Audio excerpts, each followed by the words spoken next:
wanakujua. Kwa wewe ndiye njia, kweli na uzima. Kama mtu aje kwa Baba ila kwa njia wewe. Wewe ndiye Mungu mkuu, miliki wa mbingu na dunia.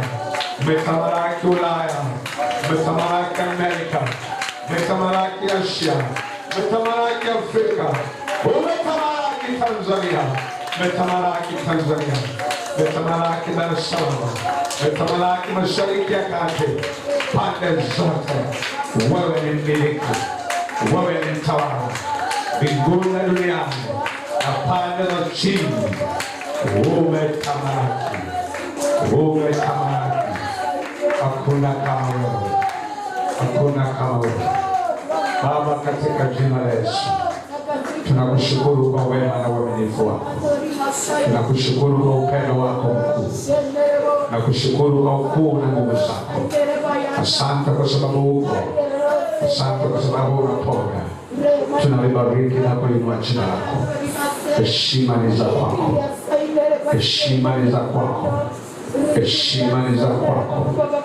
Heshima ni za kwako. Katika jina la Yesu. Katika jina la Yesu. Makofi kwa makofi. Makofi kwa makofi. Makofi kwa makofi. Makofi kwa makofi. Makofi kwa Yesu. Makofi kwa Yesu pia msalaba. Makofi kwa Yesu aliyezaliwa kwa ajili yetu. Makofi kwa Yesu msalaba kwa ajili yetu. Makofi. Tunastahili Bwana. Tunastahili. Tunastahili sifa. Tunastahili sifa. Katika jina la Yesu. Katika damu ya Yesu. Katika damu ya Yesu. Asante Yesu. Makofi kwa Bwana.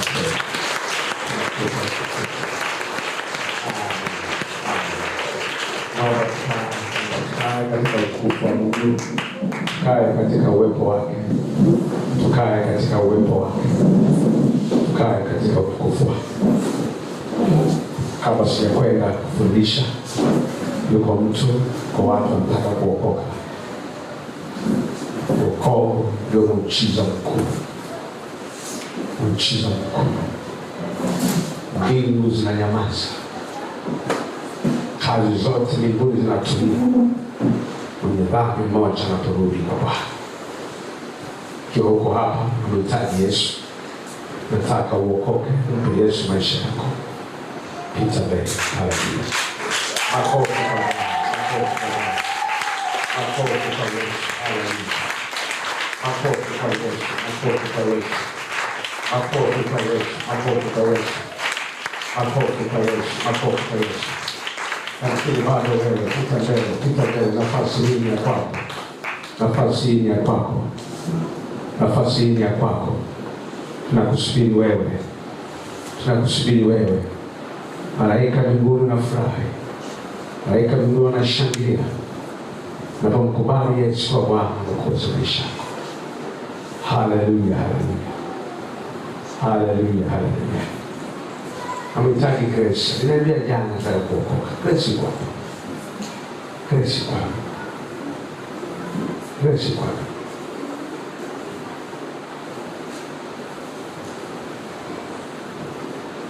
Yes.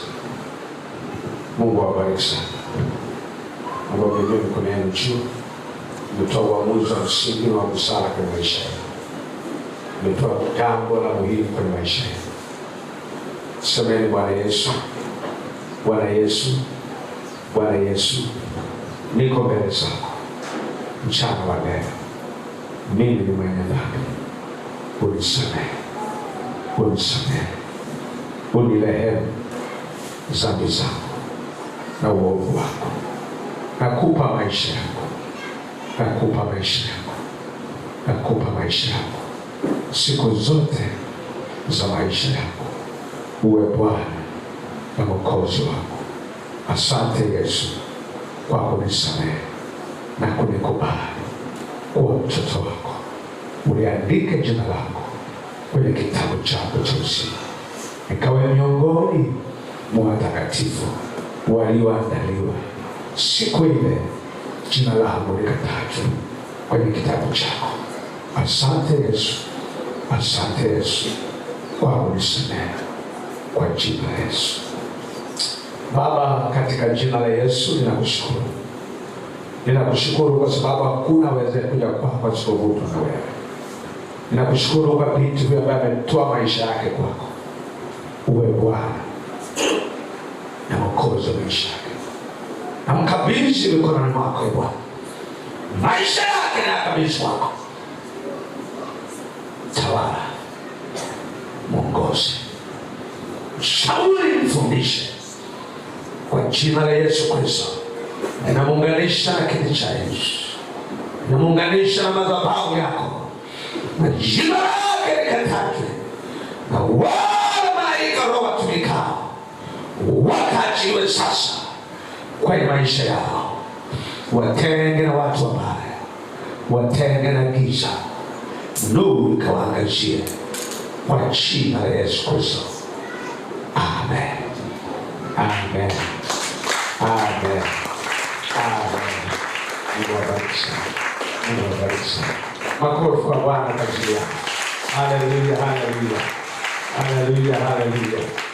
Haleluya, haleluya. Yes, amen. Ni furaha mwenye dhambi mmoja anapotubu. Ni furaha. Bwana Yesu asifiwe. Makofi kwa Bwana tena. Amen, amen, amen.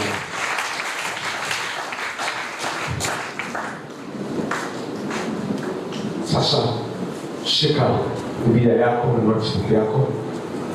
Sasa umeokoka. Parapanda ikilia tunaenda kwa Baba. Haleluya. Bwana Yesu asifiwe sana.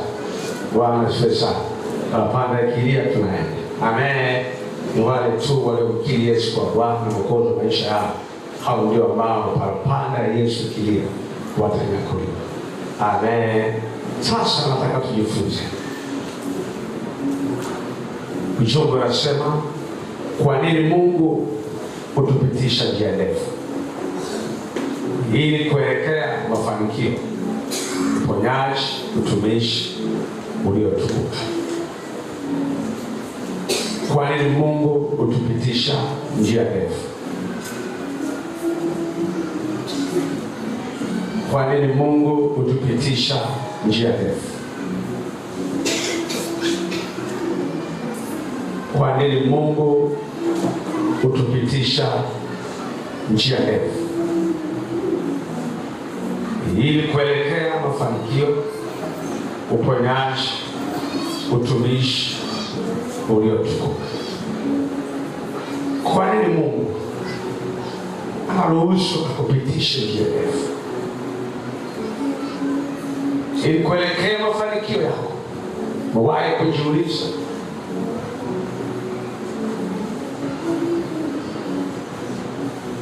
ni nini Mungu anatafuta kwako? Mwawahi kujiuliza ni nini Mungu anatafuta kwako? Anataka nini? Je, umewahi kujiuliza ni nini Mungu anatafuta kwako? Anataka nini kwako? Kwa nini anaruhusu upite njia ndefu?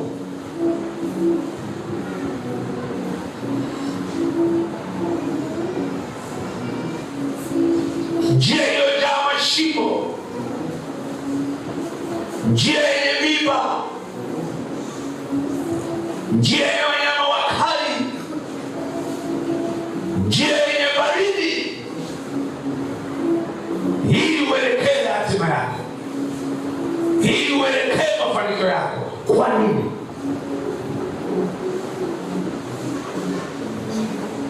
Fungua kitabu cha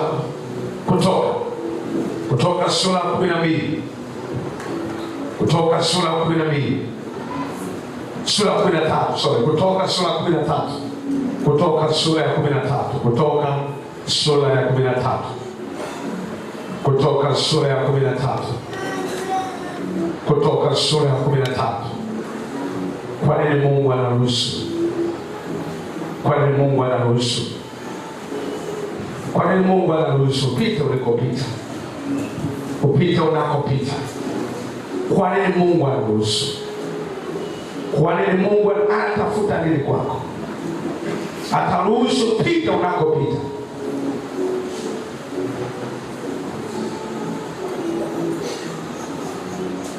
Someni 13 sura 13 mstari 17 na 18. Leo ujumbe wetu utakuwa hapa. Tusoma alafu tujifunza mstari kwa mstari hapo. Kitabu cha Kutoka sura ya 13 mstari wa 17 na 18. Biblia inasema, ilikuwa hapo Farao alipokwisha kuacha watu hao waende zao, Mungu hakuwaongoza kwa njia ya nchi ya Wafilisti, ijapokuwa ilikuwa ni ya karibu. Maana Mungu alisema, wasije wakaghairi watu hawa hapo watakapokutana na vita na kurudi Misri. Lakini Mungu akawazungusha hao watu kwa njia ya bara kando ya bahari ya Shamu. Wana wa Israeli wakakwea kutoka nchi ya Misri hali wamevaa silaha. Bwana asifiwe. Pige Yesu makofi. Nataka niongee taratibu leo. Kama sijaongea na kuzungumza nini, jambo la kwanza, kwa nini Mungu aliwapitisha njia ndefu? Ukisoma kitabu cha Kutoka 14 mstari wa 4, tusome hapo mstari wa 4 alafu nikwambie kuna kitu kiko hapo. Kitabu cha Kutoka sura ya 14 sura ya 3.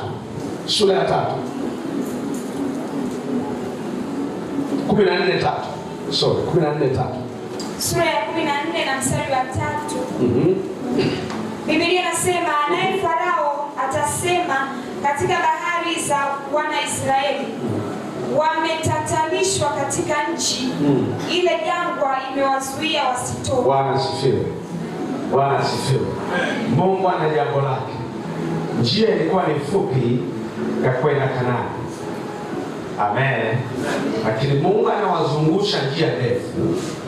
Alafu Farao akasema, wametatanika, hawajui kwa kwenda. Amen. Amen. Bwana Yesu asifiwe. Bwana Yesu asifiwe. Wamepita ile njia. Mungu anasema pitani huku. Wakati wamepita wanazunguka, Farao anasema wametatanika, wameshikika, hawajui kwa kwenda. Mstari wa 5 anasema Bwana akaufanya moyo mgumu wa Farao ili awafuatie, akajitwalia nini? Utukufu. Bwana Yesu asifiwe. Bwana Yesu asifiwe. Ndivyo alivyo adui zako. Wakati unapitia wanafikiri umeshindwa, wanafikiri Mungu wako hawezi. Kumbe Mungu amewategea. Haleluya. Kumbe Mungu amewategea. Haleluya. Kumbe Mungu amewategea. Haleluya. Wanasema kiko wapi? Kiko wapi? Alikuwa anatumainia. Hawajui Mungu amekusudia nini. Hawajui Mungu anawaza nini. Hawajui Mungu ana mpango gani na maisha yako. Wanapokuona unapita njia ndefu, wanajivunia sawa, tulisema Bwana utakufa masikini, hana kwa kwenda, hawezi kufanikiwa tena, hawezi kuinuka tena. Lakini Mungu alikuwa na jambo lake kwa Farao. My God. Bwana Yesu asifiwe. Bwana Yesu asifiwe. Bwana Yesu asifiwe. Bwana Yesu asifiwe. Bwana Yesu asifiwe. Bwana Yesu asifiwe.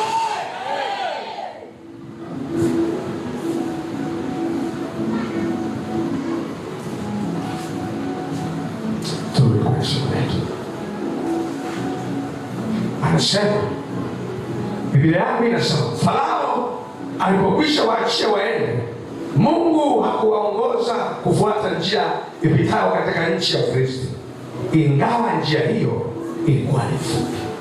Sasa ingawa ilikuwa ni fupi, inasema ingawa ilikuwa karibu, inasema ingawa njia hiyo ilikuwa ni wangeweza kupita tu wakafika Kanaani. Kwa nini Mungu anawaacha Farao wakasha kuwatoa? Amen. Shana waokoa jamani. Na ndio si waende Kanaani. Ndio anasema ingawa njia ilikuwa ni fupi. haruhusu uombe muda mrefu, jambo ambalo ungeweza kusema kwa jina la Yesu pokea uponyaji. Kuna wale ambao wakifika tu asema uwe mzima, anakuwa mzima hapo hapo. Amen. Kuna wale ambao uzima wao unachukua muda, si kwamba ameshindwa. Anasema njia ile ilikuwa ni fupi, ilikuwa ni rahisi, ilikuwa ni karibu, ni mwendo wa siku chache wameingia Kanaani. Lakini akasema wazunguke. Kuna mambo ya kujifunza, kuna mambo ya kujifunza, kuna mambo ya kujifunza. Yamkini uko hapo na maswali mengi. Mbona nimeomba muda mrefu? Mbona jaribu hili halitoki? Mbona halitoki? Mbona nimefunga? Mbona nimetoa sadaka? Mbona nimekesha? Kwa nini halitoki? Bwana ameleta majibu kwa ajili yako. Bwana ameleta majibu kwa ajili yako. Unisikilize kwa makini. Mungu analeta majibu kwa ajili yako. Umekuwa na maswali mengi, Ingewezekana tu, ni rahisi sana kwa Mungu. Kwa nini Mungu anaruhusu?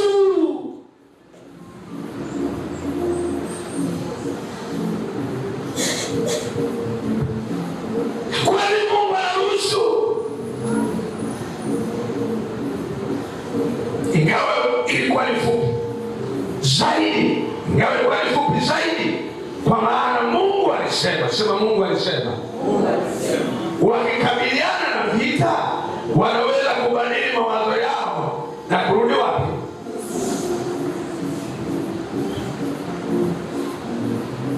Halo. Bwana Yesu asifiwe. Bwana Yesu asifiwe. Baraka iliyokuja kwa upesi ni rahisi sana kuiacha. Amen. Pesa unaipata kwa urahisi, rahisi sana kuisha. Amen. Muujiza unaopata kwa urahisi, rahisi sana kupotea. Simetokea tu, si njia fupi. Umefika pale, alafu ghafla unakumbuka Misri. Mambo gani haya? Wangeliwaza kuruhusu wakarudi walikotoka. Lakini anataka wapitishe njia ndefu ili awaoneshe matendo yake makuu, ili waoneshe maajabu yake. Anawapitisha njia ambazo hawasingeliweza kwenda, ili atakapoyafanya haya waone kwamba Mungu ninayemwabudu, Mungu aliyetutoa huku ni Mungu mkuu. Haleluya. Kwa anaruhusu haya ili ajue, ili awaelewe watu wake. Sasa Mkristo wengi wamekuwa na mashaka, wengi wanaacha Mungu kwa sababu ya miujiza ya haraka.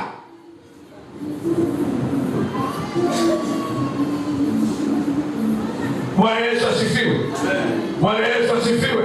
Mungu anajua watu wengi huogopa vita, huogopa kupigana. Nasema anajua watu wanaogopa vita, wanaogopa kupigana. Anataka jambo la haraka tu. Mungu anajua unaogopa vita, ndio anataka itoke haraka. Lakini yule komando, yule aliyefundishwa vita, anang'ang'ana, anapambana mpaka atoe kwenye hali ya maskini, mpaka atoe kwenye uponyaji, mpaka aone Mungu ni mtu amefundishwa vita. Lakini Wakristo wengi hawataki kupigana, na ndio maana leo watumishi wengi wa uongo wameinuka, wanauza mafuta, wanauza maji, wanauza chumvi, wanauza vitu falsafa, kwa sababu Wakristo hawataki vita, hawataki kufunga, hawataki kuomba. Anakuambia nataka maji. Haya maji nimeombea siku 200. Ukichukua maji hao ukimwaga tu, uhitaji kuomba, wewe mwaga tu ulale. Mafuta haya, vipochi vya mama vimejaa mafuta. Yana bifurani kama 20, anachanganya, ukasema mafuta haya kwa nini? Kwa wanachukua wanayapake haraka. Kwa nini hawataki kuomba? Waamke usiku waombe. Waseme amka usiku ujiombe. Anakama wewe lala. Ukifika tu zungusha mafuta, zungusha maji, zungusha chumvi, zungusha nini, weka tu kitambaa hapa. Ukiweka tu kitambaa, biashara yako inakuwa safi.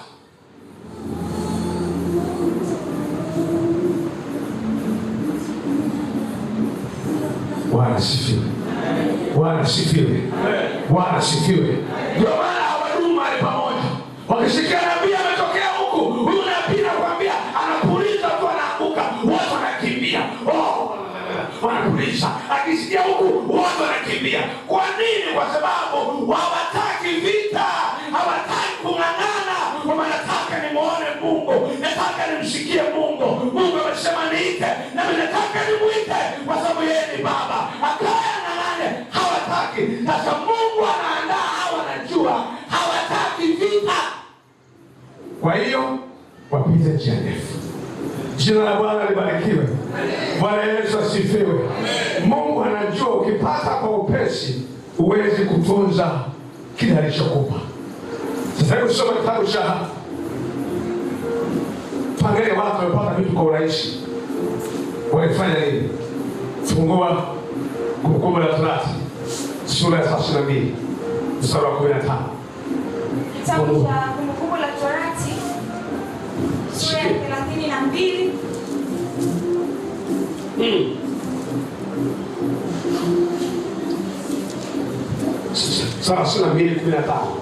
sura ya 32 na mstari wa 15.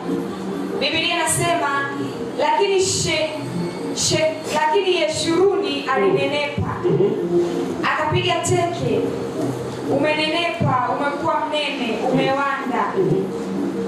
Ndipo akamwacha Mungu aliyemfanya, akamdharau mwamba wa wokovu wake. Unasikia hicho? Huyu alipokuwa amenenepa, alipokuwa amefanikiwa, alipokuwa amepata kila kitu kwa urahisi, anasema amewanda, akajivuna. Sasa maisha ni mazuri, vyakula viko hapo, chakula kiko hapo, ana afya, ana kila kitu kizuri. Anasema akasema uko kwa nini? Akapiga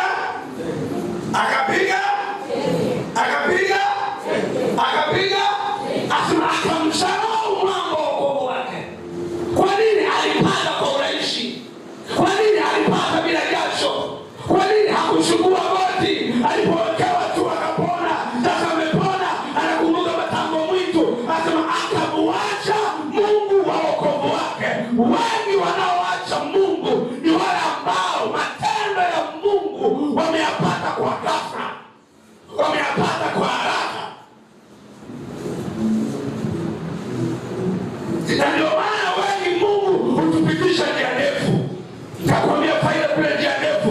Kwa nini Mungu anaruhusu kule njia ndefu? Wakati ilikuwa ni fupi tu, ungeweza kufa leo. Hivi jamani, kwa nini Mungu sinaisi kwa mfano wake dada leo akaokoka kesho akaenda mbinguni? Sinaisi tu. Kwa nini Mungu apache? Chinokoka. Uokoke kwa Yesu na kupokea Bwana na kuongoza maisha yako, afa ufe wewe mbinguni. Kwa nini anakuacha duniani wewe kupambana na majeni? Kwa nini anakuacha? Kwa nini anakuacha? Kwa nini anakuacha mpaka leo? Amenusu vitu na kupita. Wako waliobahatika, sio waliobahatika. Wametumia, wamefika miaka 90, 80 na kutaka Yesu. Anakutana Yesu siku mbili huyo. Kaeni. Hawa na neema zao. Lakini mbinguni hamwezi kuwa sawa na wewe. Amen. Amen. Amen. Amen. Ambao katika roho ni makuruta. Amen. Hawana chochote sababu wameokoka kwa alikuja huko mbinguni.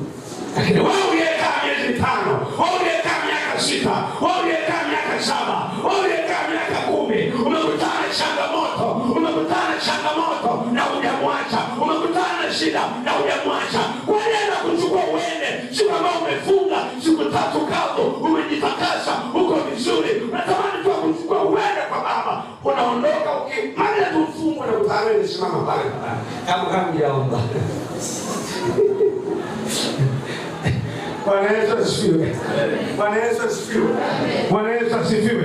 Kwa hiyo Yeshuruni aliponenepa, Yeshuruni alipomawana, akamsahau Bwana wokovu wake.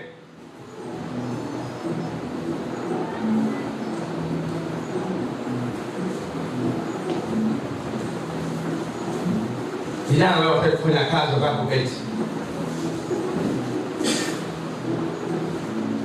Halo. Mathayo nini? Apata milioni kwa kubeti. Akizipata anafanya nini? Ni dhambi kubwa sana. Kristo kubeti.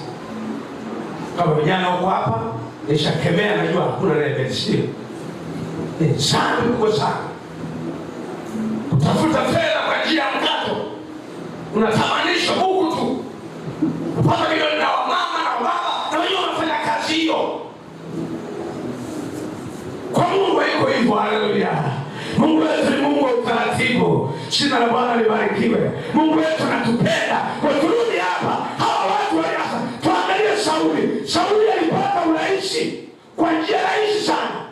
Ukisoma Samueli wa kwanza kuanzia sura ya 7 mpaka ya 13 utakutana na Sauli anaenda tu kuchunga kondoo za baba zake wamepotea, anawatafuta, anakutana na nabii Rima Shantaraba. Bwana asema utakuwa mfalme wa Israeli, utakuwa mfalme wa Israeli. Ghafla anaiva, anajaa utakatifu, anaanza kutabiri. Sauli amekuwa mfalme. Sauli anatabiri kufuma na kufungua rais wa Israeli. Ili kilimtokea. Nafikiri alifika mahali. Sura 13 twende tukasoma. Nataka uone. Alishia hapo. 11 ametabiriwa, 13 anaharibu. Hajafundishwa uvumilivu. Hajui chochote. Amepata tu rais wa haraka. Utakuwa Rima Shata. Bwana anasema utakuwa rais wa Israeli. Baada kesho anakuwa rais. Hajafundishwa vita. Hajui chochote. Nini kilitokea pale? Swali ndani. Tusomee. Hebu andika. Wanaoandika huko. Samueli wa kwanza 13 mstari wa 8 mpaka 14. Lakini unaweza kuandika Samueli wa kwanza pia 11, 12 hadi 15 akati anachaguliwa kwa mfalme. Na Samueli wa kwanza 13 8 mpaka 14 ndio tutasoma hapa.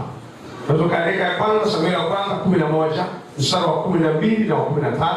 Samueli wa kwanza sura 11 mstari wa 12 na wa 13. Alafu sasa hivi tutasoma Samueli wa kwanza sura ya 13 mstari wa 8 na wa 14.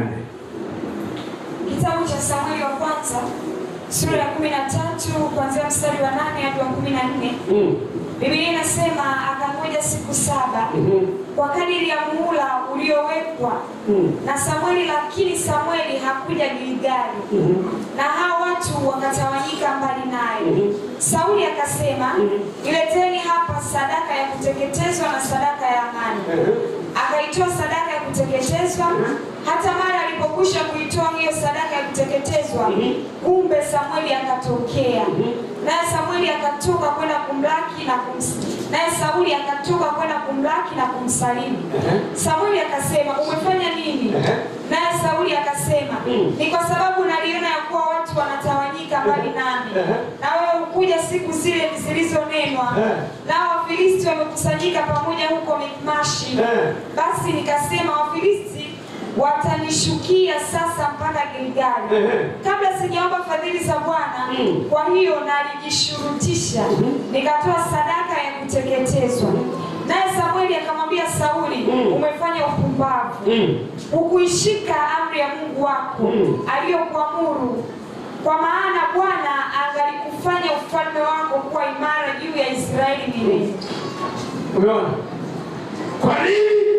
Namba kilao na ustua kwa Israeli tuko kwenye ibada. Mstari wa 14. Lakini sasa ufalme wako hautadumu. Bwana amejitafutia mtu aupendezaye moyo wake, naye Bwana amemwamuru yeye kuwa mkuu juu ya watu wake, kwa sababu wewe hukulishika neno lile Bwana alilokuamuru. Bwana Yesu asifiwe sana. Unaweza kuona tofauti kwamba huyu hapa amepata urahisi uongoze bila kuandaliwa. Hajaandaliwa. Kwa amepata uongozi bila kuandaliwa. Sasa kwa sababu hakuandaliwa, ona alivyoanza kuharibu. Aliharibu sana kwa sababu hakuandaliwa. Amen. Hajui sheria. Anasema ili kupasa kungoja. Mbona umefanya kazi sio ya kwako? Umeenda kutoa sadaka wakati sio kazi yako.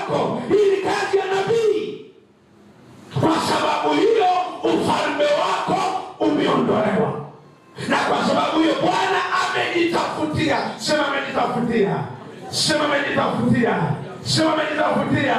Sema amejitafutia aliye bora kuliko wewe. Sasa twende kwa Daudi. Tena tuongee tu. Tumesoma kwa Daudi.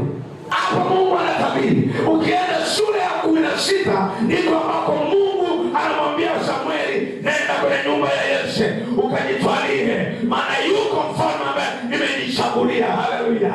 Bwana Yesu asifiwe. Bwana Yesu asifiwe. Bwana Yesu asifiwe. Bwana Yesu asifiwe. Kanisa Bwana asifiwe. Watakatifu wa Mungu Bwana asifiwe. Ona aliandaliwa na Mungu alishije, alimalizeje. Huyo anaanza kutabiriwa sura ya 16. Alipopata tu sura ya 17 anaingia kwenye majaribu. Haleluya. Sio kwa mfalme, anaanza kujaribiwa. Haleluya. Anaanza kuandaliwa. Anakutana na Goliathi. Wakati wote wamekabaa, anasema hapana, mimi namjua Mungu aliyeokoa na dubu na simba, ataniokoa na huyo Goliathi. Daudi anawashindia kwa kumuua Goliathi. Sura ya 17 hajawa mfalme. Amen. Amen. Amen. Sura 18 anainuka mfalme, anamchukia, anataka mwangamize, anataka muue. Sura 19, sura 20, anaendelea 21, anaamua kimbie, anaenda kwenye pango la Adulamu na watu 400 wenye ziki, wenye madeni. Anaanza kufundisha kuwachunga watu ambao wana dhiki, wana shida, wana madeni, wana uchungu mioyoni mwao. Hilo ndio lilikuwa jeshi la Sauli. Wanaishi mapangoni, wanaishi kwa kukimbia, wanaishi kwa kuhangaika, wamepelekwa huko.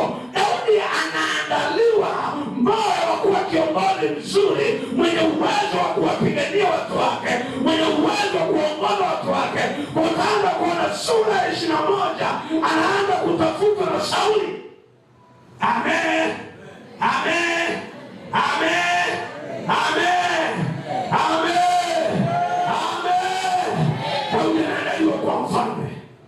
Anapita kwenye pango la Adulamu. Analala huko. Sura 23, 24 anamfuata Sauli, anamkuta amelala. Yeye akamua adui yake. Anasema hapana, siwezi kumuua. Siwezi kumuua. Nasubiri wakati wa Bwana. Amen. Wanamwambia mzee, huu ndio wakati Mungu akupe mfalme. Huyu adui yako huyu, wewe mfalme. Anasema hapana, huyu ni masihi wa Bwana. Siwezi. Muda wangu ukifika, utakuja kwa wakati wake. Anamwacha. Anatafutwa. Anafuata mara ya pili tena. Anamkuta amelala. Wasema mzee, muue. Muue wa mfalme. Mbona chelewa? Chukua. Anasema hapana, nasubiri wakati wa Bwana. Piga Yesu makofi.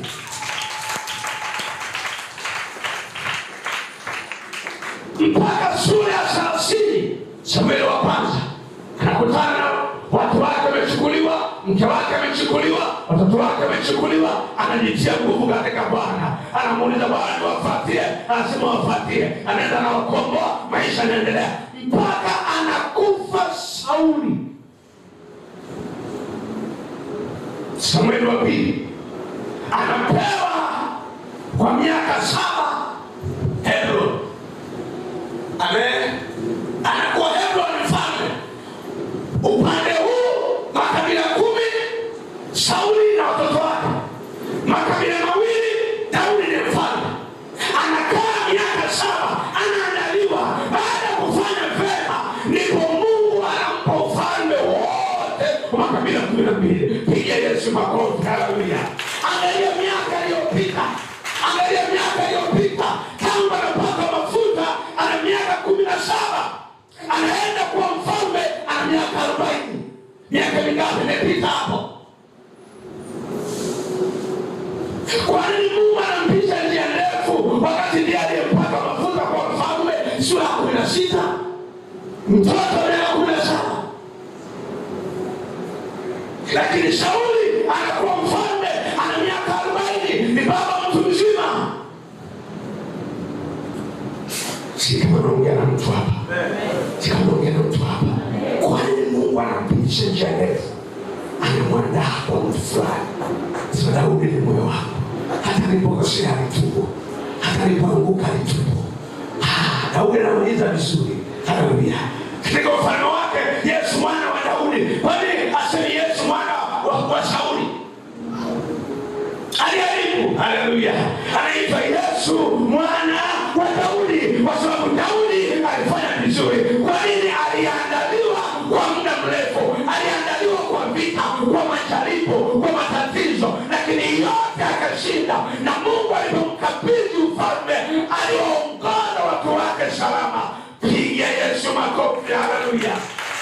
Jina la Bwana libarikiwe. Jina la Bwana libarikiwe. Jina la Bwana libarikiwe. Kwa nini Mungu anaruhusu pite njia ndefu? Kwa nini? Kwa nini Mungu anaruhusu pite majaribu unayopitia? Kwa nini? Kwa nini ulipofunga kuondoa hapo? Twende. Mungu anatufundisha njia yako. Mungu ananifundisha, analirefusha au anairefusha njia yako ili kukufundisha vita. Andika, Mungu anairefusha njia yangu ili kunifundisha vita. Mungu anairefusha njia yangu ili kunifundisha vita. Mungu anairefusha njia yangu ili kunifundisha vita. Hebu tuangalie kwenye kitabu cha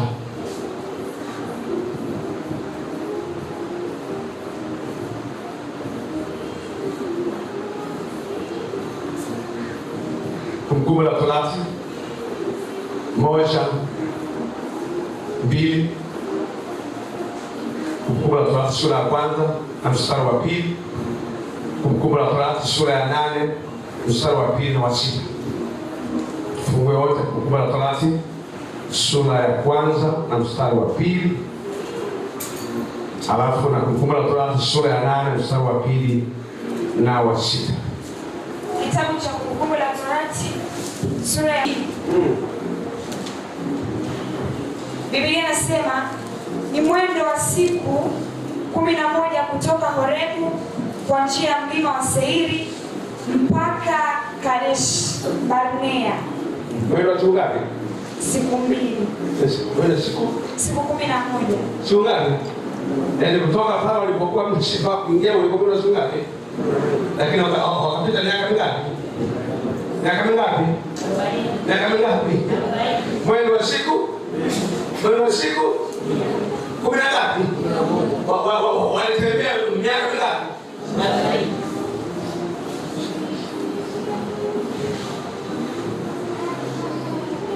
Nasema njia ile ilikuwa ni fupi na ya karibu.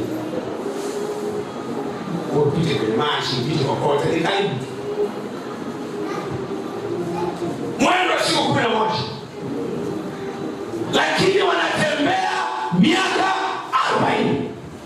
Nini anawafundisha vita? Anataka wajue mioyo yao.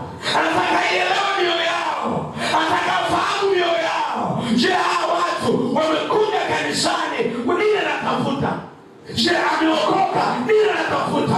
Anaburuhusu apite, auone moyo wake.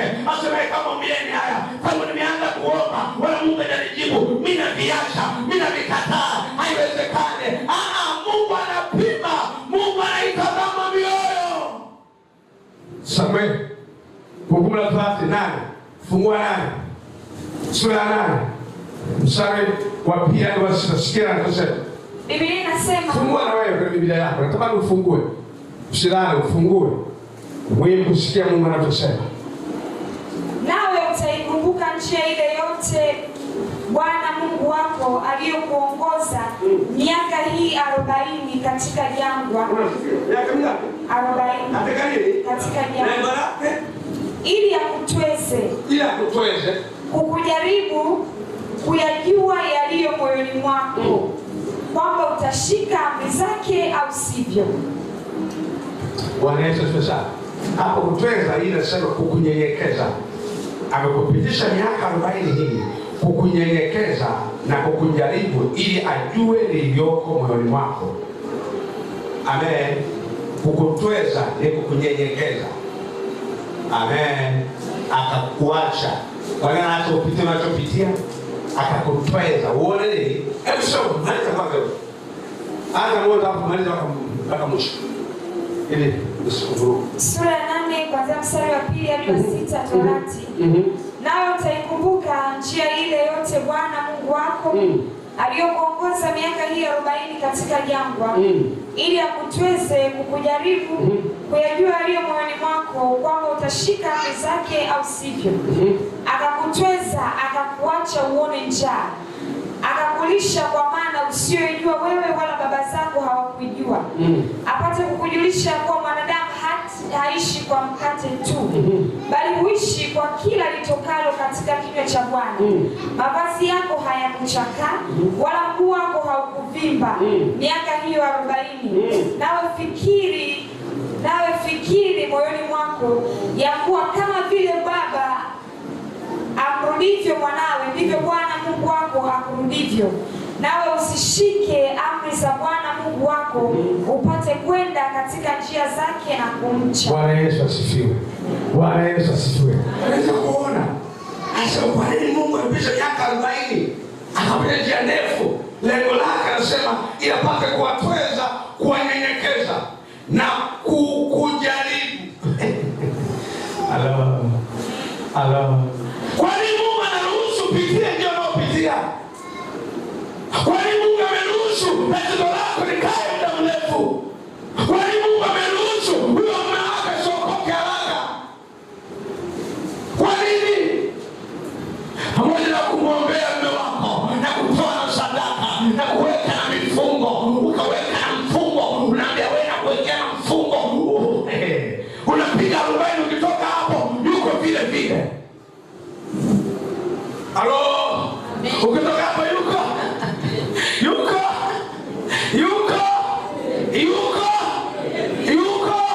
unaongeza mapiga 3 kapo. Ukitoka hapo yuko. Kumbe lengo la Mungu si kwamba asikii maombi yako, anakujaribu, amekutweza ili ayajue yaliyoko moyoni. Hauwezi kuyajua yaliyoko moyoni ikiwa unapita njia fupi.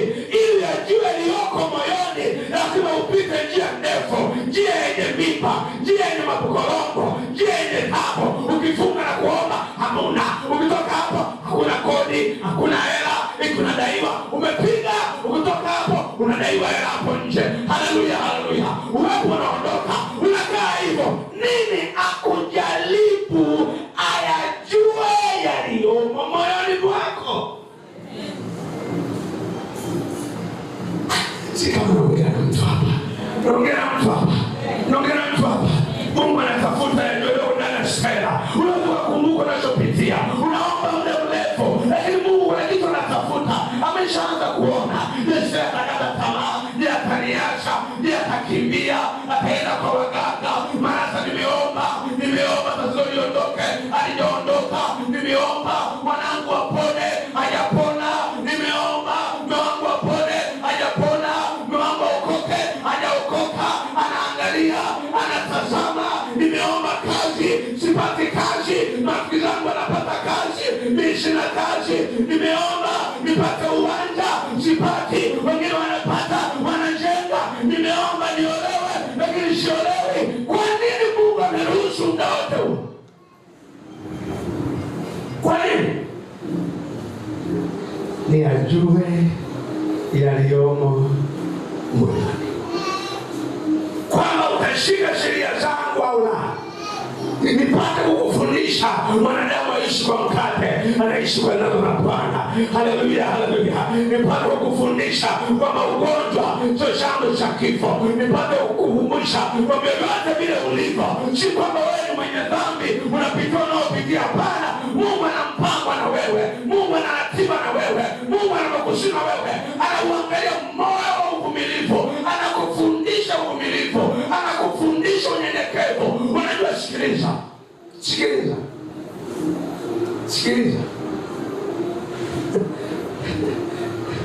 Mama mmoja wakati fulani alikuwa amefanikiwa sana. Kama nijana wame yaani tuna kiporo. Siwezi mkate wa jana. Nakaona okay. alichofanya akaipiga kazi ya mmea. Alikaa mtaani kwa miaka 4 mitano. Halo. Sasa kile kiporo ambacho alikuwa wanagombaniana. Amen. Na Mungu anakuelekeza. Sasa unakuwa mpole. Ukikaa kuchangia, uchangii kwa bana. Unapiga maana yake. Halo. Sasa hiyo kwa mimi kaifamene. Kama Bwana amekupa nyama, unapofanya onyesha kwa neema Mungu imekupa. Amen. Usimwone yule ambaye anakula kile kama Mungu hataki. Haleluya. Bwana asifiwe. Bwana asifiwe. Bwana asifiwe.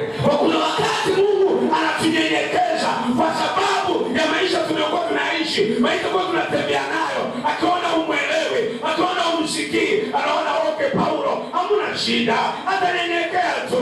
Maana mtaka Paulo, nataka na mpango naye, na makusudi naye, na mpateje, anaruhusu upite njia ndefu,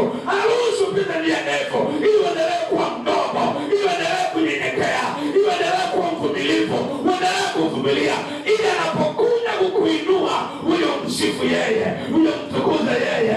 Piga Yesu makofi, haleluya.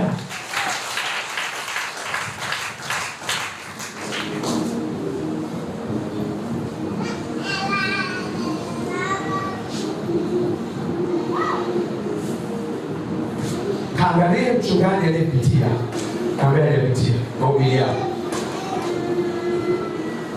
Inawezekana wewe mchungaji unalecha. Unaacha unaki. Ile njaa tumisha Mungu. Sasa mahubiri. Hajawahi kulala? Amekutana na neema. Amen. Aidha amenunuliwa uwanja, amejengewa kanisa, vyombo, amenunuliwa gari hapo na nyumba nzuri. Kwa hiyo hatuna shida. Tawili nini? Ana Mungu wako. Mimi nilianza ndio kutaka kitu. Unakaa chini mti. Wewe wewe. Mungu anajibu maombi. Mungu ni Baba. Amesema umpeni ndani. Sasa unaomba umpeni. Mimi nifunga siku 3 Mungu ananijibu. Basi unakabai unakusema wewe.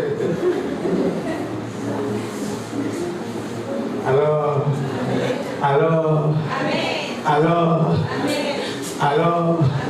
Kuna sehemu nakosea. Imeandikwa ombeni lolote kwa jina langu mtapewa. Fanya lolote kwa jina langu mtapewa. Mungu anaona kumbe nilikosea. Bwana asifiwe.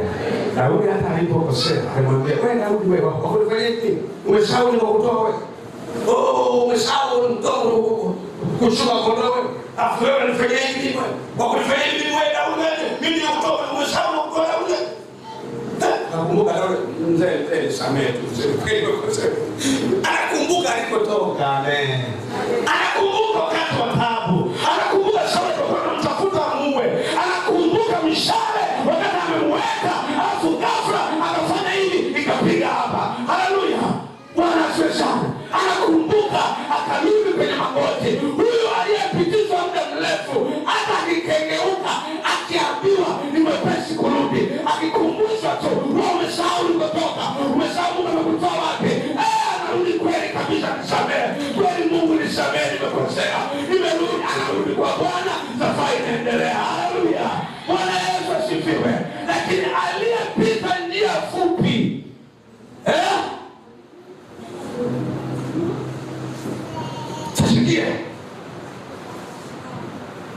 Tasikia. Mungu asifiwe sana. Amen. Mungu asifiwe. Tunaona nasema akawajaribu, akawatweza ili wanyenyekeze, ayajue yaliyomo moyoni mwao.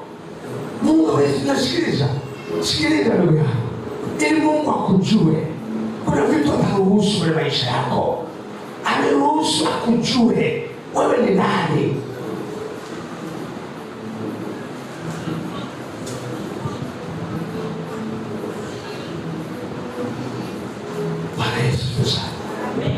Bwana asifiwe. Amen. Ukufundisha ujasiri, uvumilivu. Tuangalie Waamuzi. Utufundisha ujasiri na uvumilivu. Waamuzi sura ya 3 mstari wa kwanza na wa tatu, kitabu cha Waamuzi mbele ya Yoshua. Kitabu cha Waamuzi sura ya 2 na mstari wa 3. Wa kwanza mpaka wa 3. Sura ya 2 kuanzia mstari sura ya 3. Unaweza sura. Waamuzi sura ya 3 mstari wa kwanza mpaka wa 3. Waamuzi sura ya 3 mstari wa kwanza hadi wa 3. Ndio. Biblia inasema, basi haya ndio mataifa ambao Bwana aliwaacha. Ndio. Ili awajaribu Israeli kwa hao. Unasikia? Alifanya nini? Aliwaacha. Afanya nini? Ili awajaribu Israeli kwa hao. Yaani awajaribu hao wote ambao hawakuvijua vyote vya Kanaani. Ili kwamba vizazi vya wana wa Israeli wapate kujua, ili kuwafundisha vita. Hasa wao ambao hawakujua vita kabla ya wakati ule. Aliwaacha wakuu 5 wa Wafilisti na Wakanaani wote na Wasidoni na Wahivi waliokaa katika kilima cha Lebanoni, toka mlima wa Baal-Hermoni mpaka kuingia Hamathi. Endelea nini? Naye aliwaacha ili awajaribu Israeli kwa hao, apate kujua kwamba watasikiliza amri za Bwana alizoamuru baba zao kwa mkono wa Musa. Unaona nani nani ameacha?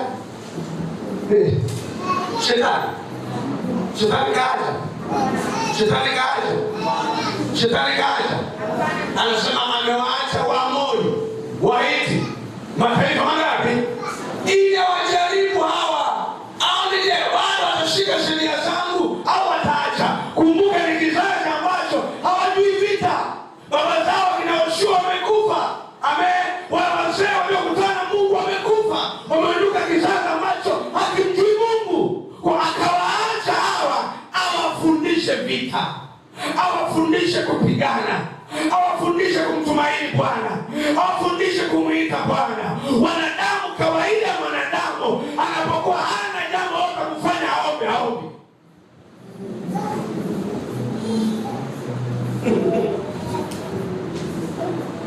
Narudia tena, kawaida ya mwanadamu akiwa hana kitu, hana shida yoyote, hana jambo lolote la kumfanya aombe. Sasa Mungu anakutaka, anamwachia Mwamori, fanya nini? Alo, usiende kwa haraka, ukihema kwa haraka.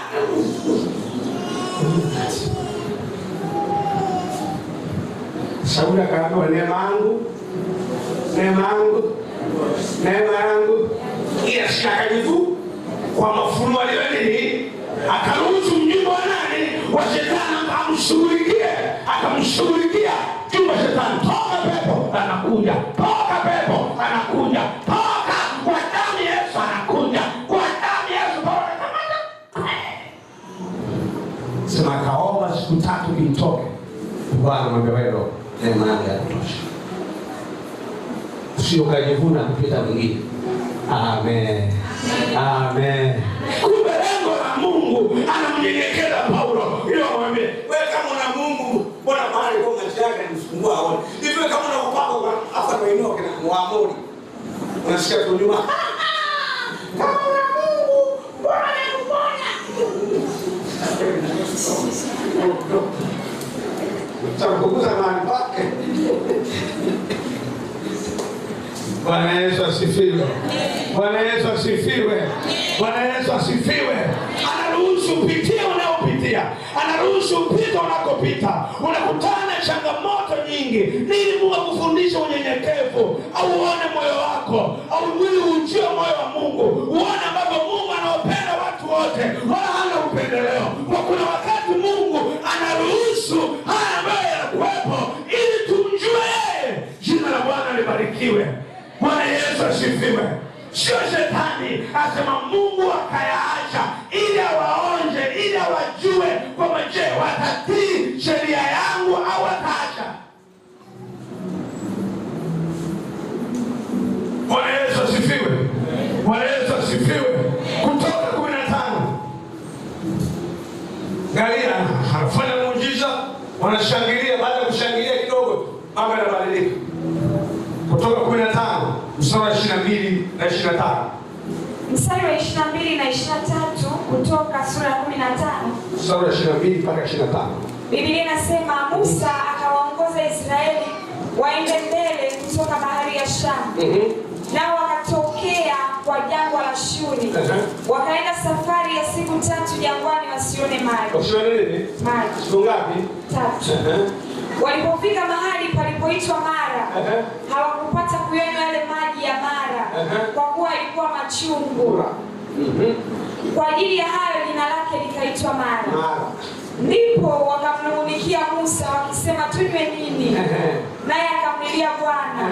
Bwana akamwonyesha mti, naye akautia katika hayo maji. Maji yakawa matamu. Basi akawawekea amri na hukumu huko, akawaonja huko. Akawajaribu baada ya kuvuka bahari ya Shamu. Fikiria. Wamevuka bahari ya Shamu, wanaimba. Wanaimba, tumemwona Bwana, tumemwona Bwana, tumemwona Bwana, anapendeza. Wakaimba, wakasifu, wanaona majeshi ya Wafilisti yanaelea, wakina Farao na magari yao wanaelea. Siku ya kwanza hamna maji. Siku ya pili hamna maji. Siku ya tatu kakaanza kunung'unika. Wamesahau Mungu aliyewatoa kule anaweza. Wamesahau wanadamu na kushangaa. Wananung'unikia Musa, umetuleta hapa maji machungu, hata tunakiusha maji, tunatamani moja mbili tatu. Hawa ni wanadamu hawa. Wakawaonja. Basi Bwana akawaonja huko. Bwana akawaonja huko. Akachukua mti, akaweka, wakanywa maji, akawajua ni watu wa namna gani. Leo unalalamika hujapewa hiki, umesahau jana Mungu amekupa hiki. Umesahau jana ulikula mpaka sasa. Umesahau juzi ulikula mpaka sasa. Leo umekosa chakula, tayari unaanza kunung'unika. Hawanijali, hawanipendi, hawanioni. Umesahau juzi wewe. Wanadamu ndivyo walivyo. Wanadamu Mungu anapotaka kuone, anaweza akaruhusu mtu fulani auone moyo wako. Alimjaribu Musa. Musa aliandaliwa Bwana. Musa analalamika, akamlilia wawili. Hawa wanalalamika, wewe unamlilia Bwana. Amen. Amen. Unapokutana na shida, usiwe kama Waisraeli, uwe kama Musa, akamlilia Bwana. Baba, nisielewi hapa maji machungu mbele yako. Ngoja tusaidie tukavuka. Tufanyeje? Akafunga siku 3, akafunga siku 4. Bwana akamwambia, chukua mti, tupia pale. Maji yakaponya, yakawa mazima, yakawa matamu. Piga Yesu makofi. Lakini wale waliozoea kupewa, sikia hapo, kwa sababu wakulia. Sura ya 16 hapo mbele yako. Kuna 6 moja mpaka 5. Wanakutana njaa, wanakumbuka matano. Kwani wanakumbuka matano, wananung'unika. Musa anamlilia Bwana. Umeona vilio vyao hao? Kanaani waliingia. Kwa sababu tofauti. Huyu ananung'unika. Huyu anamlilia Mungu juu ya shida hiyo mbele yake. Mbona tofauti wao? Watu walioandaliwa. Huyu kazoea kupewa. Amelia maji, ameomba mwenzie akakanywa. Sasa maji hapa hakuna, sasa chakula hamna. Matango ya Misri ndio haya kwa mlia Mungu. Misri anapigwa. Ndio umegeuka, wanazoea matango, wakumbuka matango ya Misri, wakumbuka siri ukachubari, daga mchewa Dar es Salaam.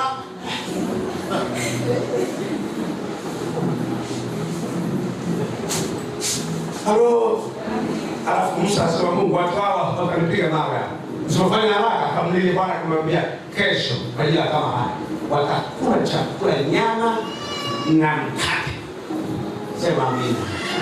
Alafu sikia wale wanatoka baharini. Wewe sikia baharini kuna samaki, kwa hiyo hakuna kwale. Ndio upepo mashariki ukavuka, ukaleta nini?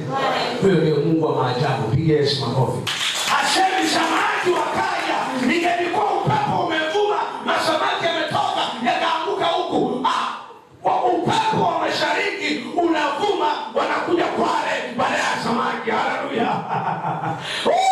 Huyo ndio Mungu wa Ibrahimu, Mungu wa Isaka, Mungu wa Yakobo. Anaweza kufanya njia mahali pasipo na njia. Nasema usiogope, nasema usiogope. Hata kama uko kwenye taabu, nenda kwa Bwana. Mwambie Yesu, hata sasa bado nakutumaini wewe, hata sasa bado nakupenda. Pamoja na kwamba sina hiki, hata hiki unafanya, lakini Yesu sikuachi. Wewe ni Bwana, wewe ni Bwana. Nakupenda, nakupenda.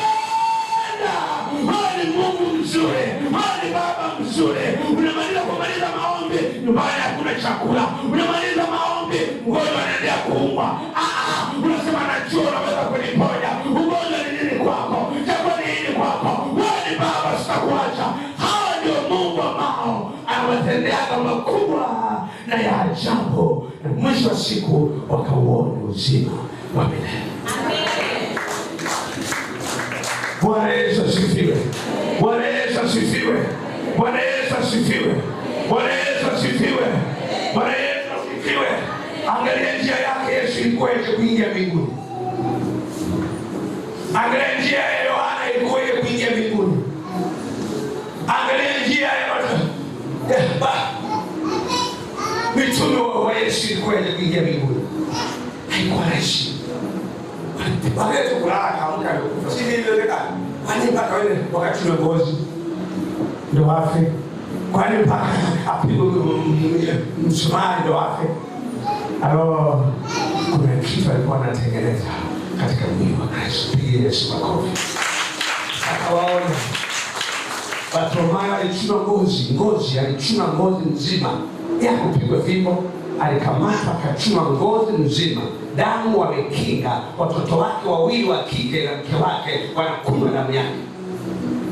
Wanamwambia Baba, usimwache Yesu, Baba usimwache Yesu. Mpaka anakata roho, anachuma ngozi, damu anakunywa mke na watoto kwa kulazimishwa. Kwa nini Mungu anaruhusu njia ndefu namna hii? Alishinda kulala akaamka amekufa. Kwa nini anaruhusu hata namna hiyo? Si kwamba hawezi kukulinda. Kwa nini Mungu kuwepo? Kwa nini kuomba ukaruhusu haya? Kwa nini umekuwa wewe kwa nini mkuzuri? Tena muondoka, kwa nini umeruhusu? Sema wewe kunushi mwende. Mungu anaweza kuruhusu vitu unachopitia, si kwamba hapendi. Anaweza kuruhusu vitu vya watakatifu fulani, si kwamba hapendi. Kuna kitu Mungu anakijenga kwa walio wake. Haleluya. Bwana Yesu asifiwe. Pigie Yesu makofi. Mungu anaruhusu njia yako ndefu. Kuna watu wanataka wajifunze. Ukisimama ukashuhudia Mungu alikokutoa, wako watu waliokuwa jana watatiwa moyo. Mara nyingi Mungu ameruhusu upitie mambo makubwa, upitie njia ndefu, ili utakapokuwa umekamilika waimarisha wengine. Waambie hapana, usikate tamaa. Mimi nalipitia hapa, mimi nalipitia hapa. Yesu ameniokoa, Yesu amenisaidia. Ameruhusu upitie iwe mwalimu wa wengine. Ameruhusu upitie ushuhuda kwa wengine. Unaposema kwa mama, usichoke kuomba. Mimi niliomba miaka 10. Leo mume wangu ameokoka, leo mtoto wangu ameokoka. Haikuwa rahisi. Kuna watu wana miaka 2 wanapitia taabu. Upita kishikia, ataendelea kuimarika, atatiwa moyo, ataendelea kuomba. Haleluya, haleluya. Yesu amekuinua kwa njia ndefu ili wasaidie wanaopitia njaa. Waambie hapana, mimi nitembea kwa mguu, mimi nilala chini, nisali chini ya mti. Usione aibu. Yesu atakutoa hapo, Yesu atakuvusha hapo. Jamani, haleluya. Wa baba, haleluya. Wa mama, haleluya. Yesu ametutoa. Bwana asifiwe. Bwana asifiwe. Anaweza kama kuonesha maono kama Yusufu. So waenda Yusufu sura 37 mwanzo mpaka sura 1, utaona anaonesha maono mazuri. Bwana njia ya kufikia maono. Anauzwa na ndugu zake wa karibu. Anaenda kwa Potifa akanisahau. Amepewa uongozi, anakula chips, Mungu sio hapa, sio mahali pako. Anaminua mke wake, anamsingizia, anapigwa gerezani miaka 12. Alo, anakaa anasahau kila kitu, lakini Bwana alikuwa pamoja naye. Haleluya. Sura ya 41, Mungu anamuinua kwa gerezani. mkuu, na ndugu zake wanamuinamia, na baba yake anamuinamia, ikawa kama Bwana alivyosema. Haleluya, haleluya. Mungu anachofanya, anakuonesha maono utakuwa nani, lakini hakuambii utafikaje huko. Ni siri yake. Alo, wengi hapa mnamuona kwa kuonyeshwa na Mungu. Mimi ni upili. Unaonyesha nilifanya hiki na kile. Mama akakuonyesha. Hakuambii utafikaje hapo. Ni siri yake. Alipoambia utakata tamaa. Alimwambia Yusufu kwamba utauza ndugu zako, ndio tena anaisha. Anaota tena kama sifa. Ndio yote kama mganda wangu, mganda yenu vyote vimekuja, ni mganda wangu nikameza vyote. Meza vyote. Kesho tutakuja moto ndoto. Jamani baba, watoto tunakula. Baba subiri kwambie na ndoto, nini? Ndoto, nimeota ndoto. Yaani mwezi na jua na nyota wote, yaani nimekaa, yaani wote wananiangukia. Wewe maneno gani hayo? Maneno. Pia kwani kwa hiyo mkao. Sasa anakuja ndugu zake, kaka, anawapelekea chakula, kaka, sasa kwa kaka zake anapiga amka. Mwana muone tuone maroho kana. Kabisa. Muone pale wao. Yeye anafika pale wao, wao. Moyo wa wanadamu ni kichafu. Ili angekuwa amefunuliwa kwamba chakule angetimua pia akarudi kwa baba.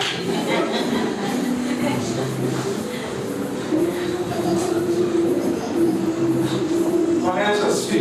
Ona angefunuliwa kaka zake baba anaona changerudi mbio zake hizo wasingemshika. Alikuwa mdogo.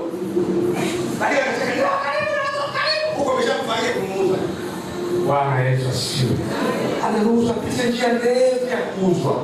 Ametoa ile shimo. Ile shimo kwa sana Mungu anamwambia akamtoa huko akamuuza. Ile komposto kaka bwana kumtokea akaisahau kwa yeye alisahau. Mke wake anataka kunini? Anamsingizia baba.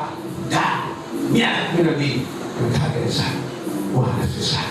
Mwaka wa 13 ndio Mungu wa ajabu anafanya mambo ya ajabu na watu wa ajabu. Pigie Yesu makofi. Pigie Yesu makofi. Pigie Yesu makofi. Pigie Yesu makofi. Pigie Yesu makofi. Usikate tamaa mama. Usikate tamaa baba unachopitia. Hana kupitia, usikate tamaa. Endelea kumwomba Mungu. Endelea kumnyenyekea Mungu. Bwana amenituma nizungumze na wewe. Bwana amenituma niongee na moyo wako. Usikate tamaa. Usikate tamaa. Usivunjike moyo. Mambo unayoyaona, mambo unayopitia, hali ulionayo isikufanye uhangaike, isikufanye ulalamike ukija huko na kule, utapotea bure. Kaa hapo, Mungu anakuona, Mungu anakusikia. Mlilie Mungu, Mungu atakujibu, Mungu atakujia, Mungu atakuonekania. Usiogope, usiogope, usiogope. Ile tatizo linakwenda kuisha, ile jaribu linakwenda kuisha. Muda sio mrefu, muda sio mrefu, linakwenda kuisha. Usiogope, usikate tamaa, usivunjike moyo. Bwana amekuona, yupo karibu na wewe, yupo karibu na wewe. Miaka 12 akiwa gerezani, inasema Bwana alikuwa pamoja na Yusufu. Hata kama alikuwa gerezani, Bwana yuko na wewe. Una gereza gani baba unalopitia? Una gereza gani mama unalopitia? Una gereza gani? Nina habari njema, Bwana yuko pamoja na wewe, hapo karibu na wewe. Kaanza kumpenda, kaanza kumwamini, kaanza kumwabudu, kaanza kumtumikia. Usiache kumtumikia, usiache kumpenda, usiache kumuomba, usiache kumwamini. Yeye anadumu kuaminiwa. Hata kama hajakupa leo, atakupa kesho. Anakuanzia mawazo yaliyo mema, anakuanzia mawazo yaliyo mema. Atakuponya kwa utukufu wake, atakuponya kwa utukufu wake, atakubariki kwa utukufu wake, atakuinua kwa utukufu wake. Yeye Bwana, yeye Mungu atafanya kwa ajili ya utukufu wake. Sawa sio zani. Iliandikwa kila jaribu ina mlango wa kutokea. Nasema ina mlango wa kutokea. Kila jaribu, sema kila jaribu. Mwambie hata wewe, najua utapita tu. Najua utapita tu. Huko mlango utatoka tu. Najua utatoka tu. Najua utatoka tu. Najua utatoka tu. Najua litaisha tu. Hili nalo litapita. Hili nalo litapita. Hili nalo litapita. Hili nalo litapita. Hili nalo litapita. Hilo nalo litapita. Hilo nalo litapita. Hilo nalo litapita. Kama lile lilipopita, na hilo litapita. Na hilo litapita. Kama lile lilipopita, na hilo litapita. Na hilo litapita. Na hilo litapita. Maana Mungu ni Mungu wa njia nyingine. Atafanya njia mahali pasipo na njia. Nasema na hilo nalo litapita katika jina la Yesu. Na hilo nalo litapita katika jina la Yesu. Hiyo kwenye ndoa yako, hiyo kwa watoto wako, hiyo kwa mume wako, hiyo kwa mke wako, hiyo kazini kwako, hiyo nyumbani kwako, kwenye biashara yako, hiyo nalo litapita. Litapita. Litapita.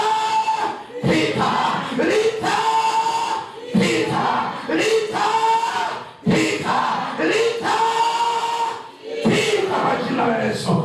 Sema hili nalo litapita kwa jina la Yesu. Hili nalo litaenda, litapita kwa jina la Yesu. Itakuwa ni historia, itabaki ni ushuhuda, utabaki ni ushuhuda, itakuwa ni historia. Hili nalo litapita katika jina la Yesu. Katika jina la Yesu. Simama juu, simama juu. Simama juu, mshukuru Bwana. Kumbuka Torati sura ya 1 mstari wa 6 na 7. Akawaambia, mmezunguka milima huu yatosha. Sasa geuka mkaone wokovu hapa. Mmezunguka milima huu yatosha. Sasa geuka uone wokovu hapa. Hilo nalo litapita. Neno hili limekuja kutoka kwa Bwana. Neno hili limekuja kutoka kwa Bwana. Hilo nalo litapita. Mungu ameruhusu njia ndefu akufundishe vita. Mungu ameruhusu njia ndefu akuoneshe wokovu wake. Mungu ameruhusu njia ndefu akuoneshe wema wake, akuoneshe fadhili zake, akuoneshe ukuu wake, akuoneshe nguvu zako. Kwa mwanadamu aishi kwa mkate, bali anaishi kwa kila neno tokalo kwa Mungu. Mungu akubariki. Nyanyua mikono yako juu. Raka shekete. Funga macho yako utafakari. Mwambie Yesu asante. Umeruhusu nipite na kupitia. Hili nalo litapita. Hili nalo litapita. Mwabudu Bwana. Zika manto. Zungumza kitu kwa Bwana. Mwambie Yesu ndani moyo wako. Funga moyo wako. Ingia kwenye kilindi cha moyo. Hilo nalo litapita. Hilo nalo litapita. Hilo nalo litapita. Hilo nalo litapita. Hilo nalo litapita. Hilo nalo litapita. Hilo nalo litapita. Hilo nalo litapita. Hilo nalo litapita.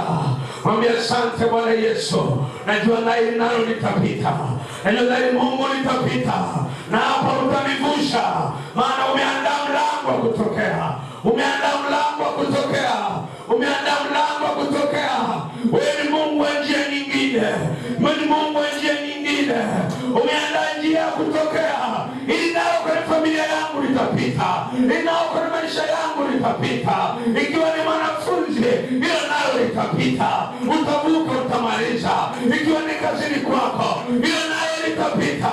Ikiwa ni nyumbani kwako, hilo nalo litapita. Ikiwa ni kwenye ndoa yako, hilo nalo litapita. Ikiwa ni kwa watoto wako, hilo nalo litapita. Ikiwa ni uchumi, ikiwa ni kulala njaa, hilo nalo litapita. Endelea kumnyenyekea Bwana. Endelea kumpenda Bwana. Endelea kumwamini Bwana. Yesu anakupenda. Mungu anakupenda. Baba anakupenda. Yesu anakupenda. Nataka tumwabudu Bwana. Tumwabudu Bwana. Tumwabudu Bwana. Huku ndani yako ukizungumza naye. Huku leo ukizungumza naye. Mwambie najua nayo litapita. Mimina wewe wako kwa Bwana. Fumba macho yako kwa Bwana. Jimimine kwa Bwana. Jimimine kwa Bwana. Jimimine kwa Bwana.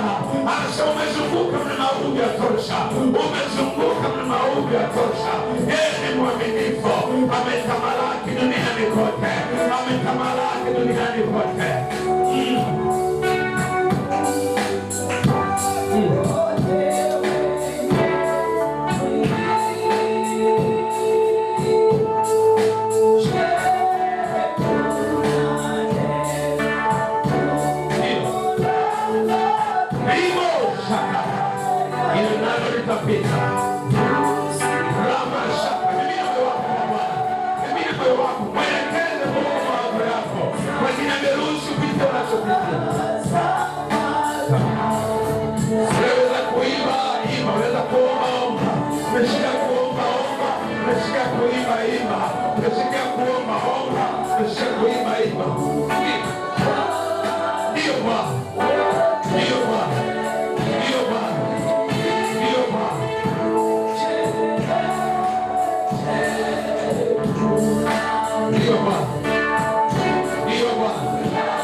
Sema ewe Bwana Yesu, wewe ni Mungu mkuu, wewe ni Mungu mkuu, unadumu kuaminiwa, unadumu kuaminiwa, ni Mungu wa kweli, Mungu usiyeshindwa. Wewe ni Baba mzuri, unayeniwazia mawazo yaliyo mema. Asante Mungu wangu kwa mawazo mema unayoniwazia, kwa mawazo mema unayoniwazia. Hili nalo litapita, maana lina mlango wa kutokea, maana lina mlango wa kutokea. Hili nalo litapita kwa jina la Yesu, maana una mlango wa kutokea, wa kutokea, wa kutokea, wa kutokea. Ninakuomba neema ya kupita salama katika jangwa, la kupita salama katika jangwa. Naomba nguvu, naomba neema ya kupita salama. Nisikuache njiani, nisikuache njiani, nisikuache njiani. Nijalie neema ya kupita salama, ya kupita salama, ya kupita salama. Nishike kwa mkono wa kuume wa haki yako. Asante Bwana Yesu kwa uaminifu wako, kwa upendo wako, kwa ukuu wako, kwa nguvu zako. mikononi mwako katika jina la Yesu. Mwombe Bwana sasa mwenyewe, zungumza jambo kwa Bwana.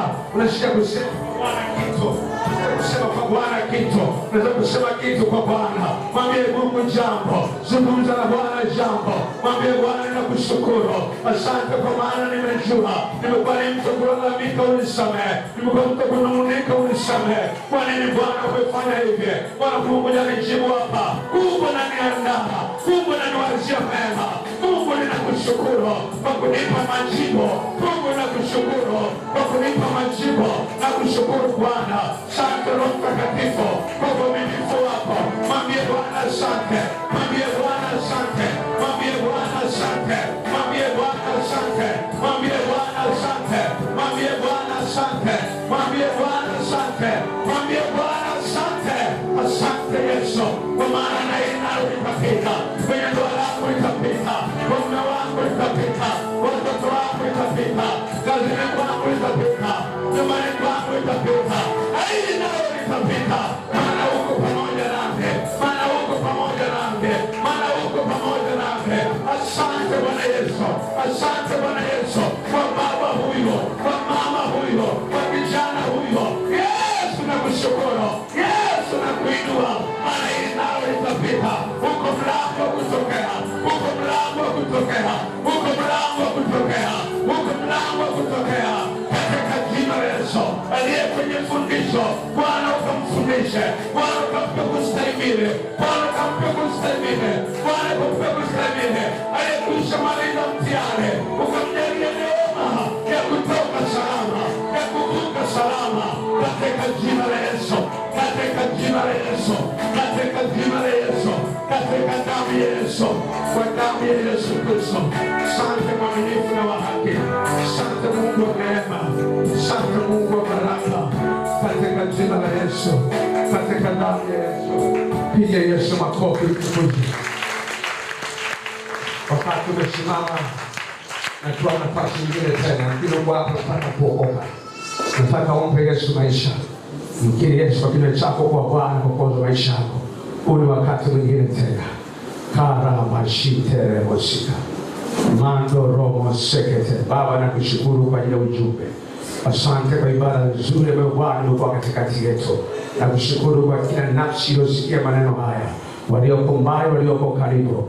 Neema yako ikawa juu ya watoto wako. Neema yako isiwapungukie. Neema yako isiwaache. Walinde waingiapo na kutoka wakazione baraka zako. Wanaokwisha kumaliza jaribu, Bwana ukampe neema ya kutoka salama.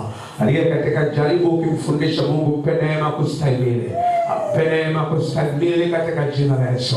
Naomba kila mmoja wetu hapa Bwana, maana umeachilia haya ili uyajaribu, uyajue yaliyomo moyoni. Wewe ni Mungu mwema, Mungu mwaminifu. Mawazo yako ni mema siku zote. Aliacha kusanyiko la watakatifu wao mikononi mwako, katika jina kuu takatifu la Bwana wetu Yesu Kristo. Nimeomba na kushukuru. Piga Yesu makofi.